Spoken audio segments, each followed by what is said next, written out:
लाखों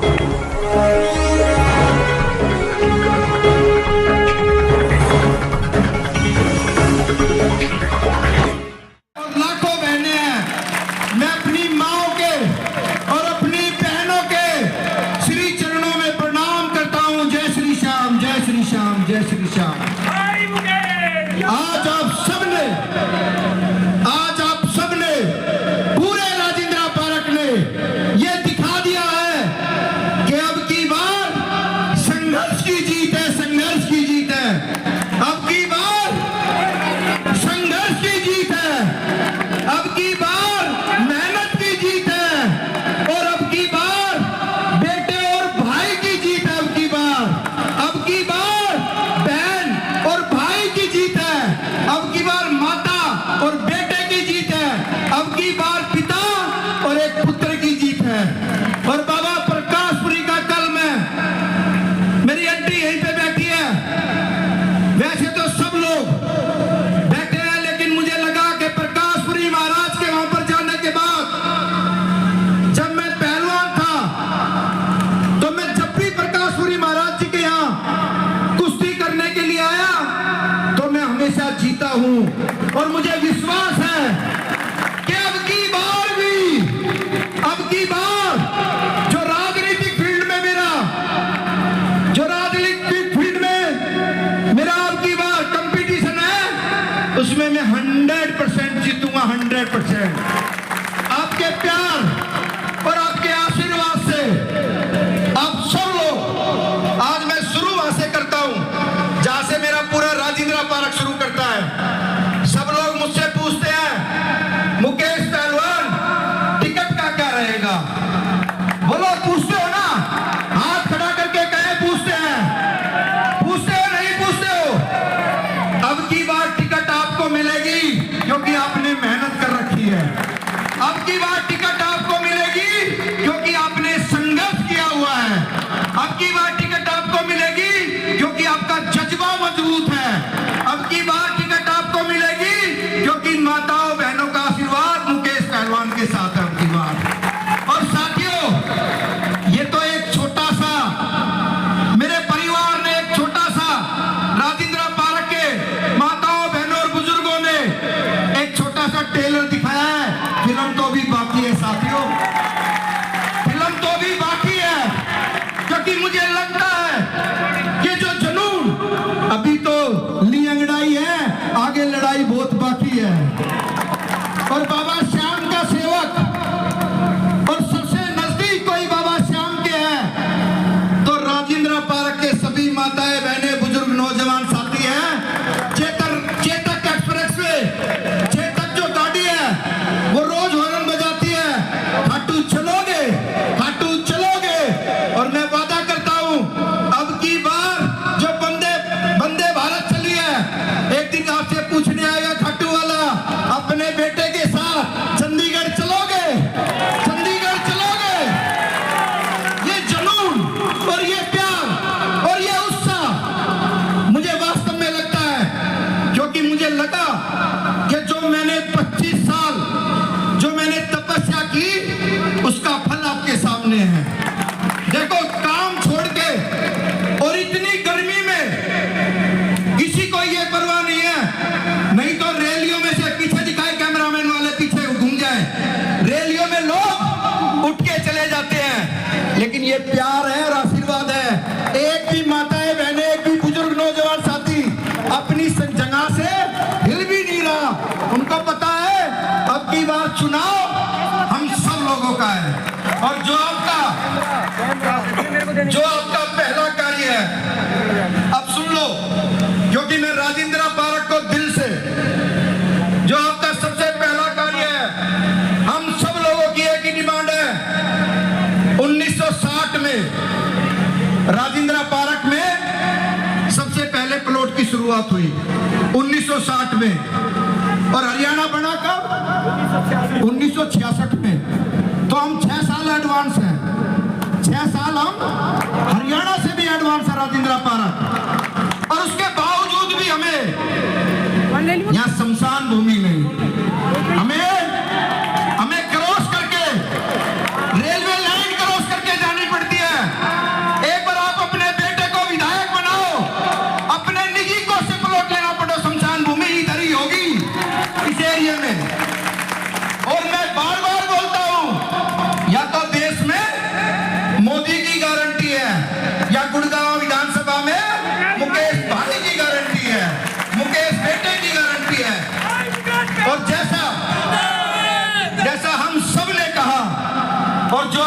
असली दिक्कत है वो कहते हैं हम क्रॉसिंग रेलवे स्टेशन से करें।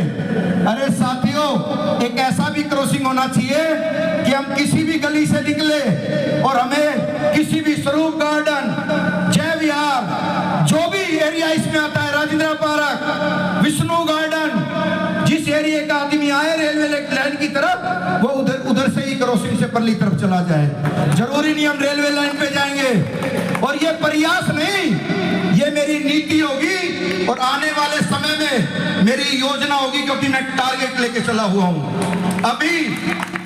अभी आपके स्कूल का काम, जो 8वीं तक का स्कूल है, मेरे से कहा कि इसका अच्छी तरह रंग पेंट बच्चों को लगना चाहिए। हम पाठशाला में आए हुए हैं, 8वीं तक का स्कूल तो हो गया, लेकिन वो 10 तक होगा और फिर वो 11 तक होगा और फिर 12 तक होगा। तुरंत ही 10वीं और 12वीं तक मैं विश्वास के साथ आपसे कहता हूं कि 10वीं 12वीं तक हमारा स्कूल होगा, आज 8वीं तक का स्कूल है। और राजेंद्र पार्क के बहन बेटे गर्व से कहेंगे कि इतनी हाईटेक, वहां कंप्यूटर भी होगा, वहां लैपटॉप भी होगा और खेलने की सुविधा होगी, जब हमें लगेगा कि वास्तव में हमने कुछ ना कुछ किया। हम हर पल, हमें लगता है कि हमारे यहाँ पे बहुत बड़ा जाम लगता है रास्ते में और हम इस जाम से बहुत परेशान हैं। हमारा योजना है कि इस जाम को जल्दी से जल्दी सरकार से हम कहेंगे कि ये जो जाम लगता है फ्लाईओवर के ऊपर, इसकी अच्छी व्यवस्था करनी चाहिए।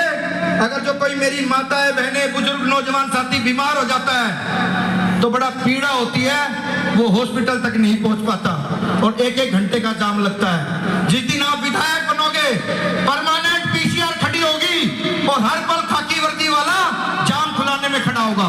ये मैं आपसे साथ वादा करता हूं। और रहा हमारे यहाँ सबसे बड़ी समस्या जो है वो पानी की है ना? पानी की समस्या, माताएं बहनें बोले है कि ना? पानी की समस्या है। अरे जब खाटू में हम इतनी सेवा करते हैं तो हमारा हक भी बनता है कि प्याऊ लगाए। अगर जो सरकार अपने निजी कोष से या समरसीवर लगाती है तो ठीक है, नहीं तो हर गली में 1-1 समरसीवर लगेगा, वादा करता हूं आप सब लोगों से। हमें जुनून है काम करने का, हमें लगता है कि हम अपने क्षेत्र के अंदर काम करें। और रही इसमें लिखा हुआ है कि शिविर की समस्या बहुत बड़ी है। हमने तो अपनी जेट मशीन खुद की खरीद ली, हमने अपनी जेट मशीन शिविर साफ करने की खुद की खरीद ली और हमें लगा कि उस जेट मशीन से जब भी कहीं से भी फोन आए, तुरंत आधे 1 घंटे में वो जेट मशीन आपके पास पहुंच जाए और आपको सीवर का जो गंध है, जब बाबा के आप जाते हो सुबह सुबह, माताएं बहनें नंगे पैर और बाबा प्रकाशपुरी के दर्शन करते हैं, ऐसी सुविधा कर दूंगा कि आपको लगेगा कि स्वर्ग में साजा। राम राज तो जब ही आएगा जब श्याम बाबा के सेवक को आप मौका दोगे। इसीलिए हम सब लोग, और जो मेरा सबसे बड़ा विजन है, हम सब लोग कहते हैं, अभी हमारे मुख्यमंत्री माननीय नायब सिंह सैनी जी ने घोषणा की कि 700 गाड़ी, हमारे यहाँ ये भी समस्या है, गाड़ी कूड़े वाली नहीं आती, लेकिन मैं विश्वास के साथ कहता हूं जो 700 गाड़ी चली है उसमें से कम 15 गाड़ी राजेंद्र पार्क में चलनी चाहिए। और कौंसलर साहब भी सुन रहे होंगे बैठे हुए, क्योंकि क्यों चलनी चाहिए? सबसे बड़ा क्षेत्र है राजेंद्र पार्क, जिसकी संख्या कम से कम पॉपुलेशन के हिसाब से लगाएं तो 2 लाख से भी ऊपर है, क्योंकि वोटे 25,000 है। 2 लाख से ऊपर पॉपुलेशन है। और उसके बाद हमारे कौंसलर साहब हमारे साथ बैठे हैं और वो भी सच्चे इंसान हैं, क्योंकि समाज की सेवा करते हैं। और मैं योगिंदर जी से कहूंगा, अभी तक कौंसलर आप हो, अभी से प्रयास करो कि मैंने जुबान दी है तो आप मेरे अच्छे मित्र सखा बन के आप उस काम को कराएं।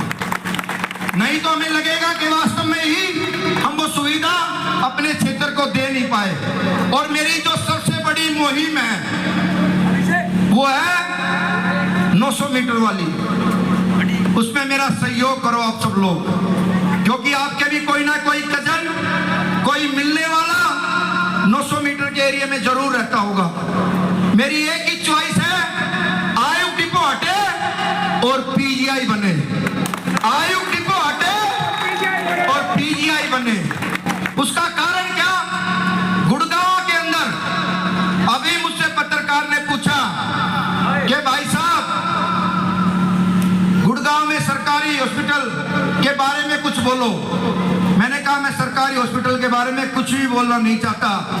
उसने ऐसा का ऐसा सेम लिख दिया और सभी नेताओं के बारे में लिखा, मेरे बारे में लिखा कि मुकेश पहलवान सरकारी हॉस्पिटल के बारे में कुछ नहीं बोलना चाहते।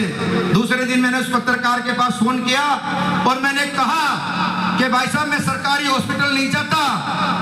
जब रेवाड़ी में एम्स आ सकता है, रोहतक में पीजीआई बन सकता है, चंडीगढ़ में पीजीआई बन सकता है, तो गुड़गांव में पीजीआई बनना चाहिए। ये मेरी मुहिम है। अब सब लोग चाहते हो ना पीजीआई बने? दोनों हाथ उठा के समर्थन करें मेरा। देखो, नोट करें सभी मीडिया वाले, सभी की चॉइस है। आज सबसे महंगा अगर जो हमें कोई चीज पड़ती है तो इलाज कराना सबसे महंगा हो रहा है। और मैं ये भी आपको बिल्कुल स्पष्टवादी हूं कि मैं कभी झूठ नहीं बोलता। मैंने कोई व्यापार नहीं करना आपसे, और जीवन में जब तक जीऊंगा सच्चे मन से आपकी सेवा करूंगा, आपसे व्यापार कभी नहीं करूंगा। और जीवन में समाज की सेवा होती है। आपके बिल्कुल लिखित मेरे बहुत ही प्रिय मित्र राकेश दौलताबाद, समाज की जब गरीब लोगों की बात आती है तो दो लोगों का आज भी इस धरती पे जिक्र होता है गुड़गांव की पावन धरा पे। एक स्वर्ग में है और एक नरक में आपके सामने खड़ा है। मुकेश पहलवान, राकेश दौलताबाद गरीबों के मसैया हैं, ये नोट कर लो आप सब लोग। और जो उसके सपने अधूरे हैं, जो भाई सपने अधूरे छोड़ के गया, उस सपनों को मैं पूरा करूंगा, मैं वादा करता हूं आपसे। मैंने रविपुरी महाराज जी से आशीर्वाद लिया और महाराज जी ने मुझे कहा कि बेटा, राकेश भी मेरा बेटा था और मुकेश पहलवान तू भी मेरा बेटा है। ये जो जय घोष चलेगा, अब की बार प्रकाशपुरी आश्रम से ही चलेगा तेरा भी। इसीलिए मेरा आप सबसे यही विनती है, सिर्फ मात्र 70 दिन का खेल है, बाकी 70 दिन का मात्र। पीछे तक भाई साहब खड़े हैं जो हाथ उठाए, सुन रही है ना आवाज? सिर्फ 70 दिन का खेल है। 70 दिन तक जो भी गुड़गांव में अपने मिलने वाले हो, आप सब लोग मन से मेहनत करें। और जो ये काफिला देख रहे हैं ना आज, ये तो एक छोटी सी ओपनिंग थी आपकी। मैंने कहा ये तो अभी टेलर है, मूवी तो अभी बाकी है साथियों। ये तो आपका टेलर इतना मजबूत हो गया कि बड़ी राष्ट्रीय पार्टी भी मजबूर हो जाएगी सोचने में कि मुकेश पहलवान का टेलर इतना है तो मूवी क्या होगी इसकी। इसीलिए आप सबसे एक वादा चाहता हूं, हाथ खड़े करें सबके सब। 70 दिन तक मेहनत करोगे ना? करोगे ना? जोर से आवाज आनी चाहिए। 70 दिन तक आप सब लोग मेहनत करें। जो भी अपनी रिश्तेदारी है, और मेरी माताओं बहनों की बहुत आवाज आई है, ये मुझसे, मैं गुड़गांव में हक से बोलता हूं, 100% वोट पोल होगी तो 80% में क्लब मुकेश पहलवान होगा। ये वादे के साथ मैं कह सकता हूं। इसीलिए जो आवाज कम आई है, जहां मुझे ये लगता है इस तरफ से आवाज कम आई है, सभी भाई हाथ उठाएं एक बार, बहने मत उठाना, भाई हाथ उठाएं सबके सब। मेहनत करोगे? ऐसे बोलो, 70 दिन मेहनत करोगे ना? अब रोक लो आप अपने आप को। अब मेरी बहनें हाथ उठाएंगी सारी की सारी। 70 दिन मेहनत करोगे ना? देखो आवाज ये है, 70 दिन मेहनत करोगे ना? ये आवाज है। और इसी विश्वास के साथ मैं बोलता हूं, संघर्ष अब की बार बहन जीतेगी या भाई जीतेंगे, संघर्ष बराबर का होगा। इसीलिए आप सबसे 70 दिन तक आप सेवा करोगे और उसके बाद 5 साल तक आपका सेवक बनके, जैसे मैं अपने ईश देव बाबा श्याम की सेवा करता हूं, जैसे जैसे मैं बाबा प्रकाशपुरी की सेवा करता हूँ, ऐसे मैं विश्वास के साथ आपसे कहना चाहता हूँ, आपकी दिनों रात मेहनत करूंगा, आपकी सेवा करूंगा। एक बार मैं 70 दिन का खेल है। और अब प्रीत छोड़ दो, जो आपसे आए, कहीं मेरे मिलने वाले कहते हैं भाई साहब फलाना आदमी आया था। मैंने कहा तूने उसको जवाब क्या दिया? कि मैंने भाई साहब ये कहा हमारा देख लेते हैं थोड़ा सा। ऐसा मत कहो, उसको जवाब दो कि हम स्वयं मुकेश पहलवान हैं, चुनाव अब की बार हम लड़ रहे हैं। बहनों के पास आए कोई भी वोट मांगने के लिए तो उससे हक से कहो मुकेश भाई चुनाव नहीं लड़ रहा हो, उसकी बहन, उसकी माँ चुनाव लड़ रही है अब की बार। जब लगे उसको कि वास्तव में ही इतना बड़ा परिवार उनके साथ है, आज वास्तव में बहुत अच्छा लगा। और मैं फिर आपसे कहता हूं, चाहे सीएम साहब की पॉलिसी हो और अब की बार सब चीज अपने हक में जाती जा रही है। अभी प्रदेश अध्यक्ष बने हैं बीजेपी के, वो भी अपने ही हैं, तो और नजदीक जाते जा रहे हैं जो हमारा फैसला है। थोड़े दिन बाद जो टिकट की बात आएगी, क्या पता 90 की 90 में सबसे पहले घोषणा आपकी टिकट की भी हो। हमें का कुछ नहीं पता, क्योंकि एक बार आपके बेटे की टिकट कटी सामाजिक नाते के कारण, क्योंकि मैं श्याम प्रेमी था, मेरी कोई जाति नहीं थी। 19 में मेरी टिकट कटी कि उनके पिताश्री ने काम किया हुआ था, बेटे ने कभी कुछ नहीं किया। लेकिन 24 में की बार टिकट कुछ हो गया तो श्याम प्रेमियों की टिकट कटेगी। वो बाबा की भजन है ना, हमारा कुछ ना बिगड़ेगा, तुम्हारी लाज जाएगी। अब तो संघर्ष का समय है साथियों। बाबा ने एक ही चीज मांगी है और दिन रात उस बात को याद रखना, ना भूख लगती है, सब बोले, ना भूख लगती है, ना प्यास लगती है, ना भूख लगती है, ना प्यास लगती है, तेरे बिना है सावरे ये जिंदगी उदास लगती है। ये मन में वह होना चाहिए कि सावरे तेरे बिना कुछ नहीं, हे श्याम बाबा तेरे बिना कुछ नहीं। तू कहे, वो कहे तो जिए रहना, वो कहे तो जिए रहना, वो कहे मरे तो मरे रहना। उनकी तलवार चले जो चले, उनकी तलवार चले जो चले, तुम गर्दन नीचे किए रहना। मन में ये सोच होनी चाहिए हम सब लोगों की कि अब की बार कुछ भी हो जाए, हर मंदिर से, हर छोटे छोटे जहां भी हम सनातन की माताएं बहनें हमारी सत्संग करती हैं, एक ही डमरू में आवाज आनी चाहिए अब की बार कि बेटा हमारा मुकेश पहलवान अब की बार बनना चाहिए। इसीलिए आप सबका दिल की गहराइयों से, आप सबका इतनी भारी संख्या में आप सब माताएं बहनें, युवा साथी, बुजुर्गों, जब तक जीऊंगा मेरा पूरा परिवार खड़ा है। मेरा बड़ा भाई नहीं है लेकिन मेरा छोटा भाई है खड़ा, और आप सब लोग मेरे छोटे बड़े भाइयों, मेरे बच्चे यहीं पे खड़े हैं, मेरी पूरी टीम यहाँ पे खड़ी है। अगर जो कुछ हो भी गया ना तो विश्वास करना पूरा काम करेगा आपके साथ खड़ा होकर। 3 पीढ़ियों की बोल के जा रहा हूँ, राजेंद्र पार्क और गुड़गांव विधानसभा अब की बार आपके बेटे ने गोद ली है, विकास की झड़ी लगा देंगे पूरा का पूरा। और लोग भी बोलते हैं, जो प्रचार करने के लिए निकलते हैं, सब लोगों के एक ही चिंता है, सब बोलते हैं मुकेश भाई ये बता तू, जो तेरी माताएं बहनें हैं, जो तेरे बुजुर्ग नौजवान साथी हैं, वो सिर्फ एक ही बात बोलते हैं, हम सब लोग मुकेश पहलवान का परिवार, हम सब लोग। इसीलिए जिसका इतना बड़ा परिवार हो उसको किसी चीज की चिंता नहीं होनी चाहिए। आप सबका दिल से, मन से और दिल की गहराइयों से आप सबको शीश झुका के आपका अभिनंदन करता हूं, स्वागत करता हूं। और आप पूरा विश्वास है कि अब की बार जीत आपकी है। और टिकट के बारे में पूछे कोई तो बोल देना, अब की बार संघर्ष की टिकट होगी। किसकी टिकट होगी? किसकी टिकट होगी? अब की बार मेहनत की टिकट होगी। किसकी टिकट होगी? आवाज नहीं आ रही। किसकी टिकट होगी? अब की बार उनकी टिकट नहीं होगी जिनको ये नहीं पता कि राजेंद्र पार्क या सूरत नगर गुड़गांव विधानसभा में आता है। प्रोग्राम चल रहा और उन्होंने पूछा सूरत नगर ये गुड़गांव विधानसभा में आता है। अरे कमाल कर रहे हो यार, विधानसभा का चुनाव लड़ रहे हो जिसको ये नहीं पता कि 367 बूथ है कहां कहां के, वो अपने विधायक बना दिए। वो आपका चेहरा दिखाएंगे, चेहरा तो एक ही दिखेगा हर पल, श्याम बाबा के सेवक का ही चेहरा दिखेगा। इसीलिए आप सबका बहुत बहुत अभिनंदन। जय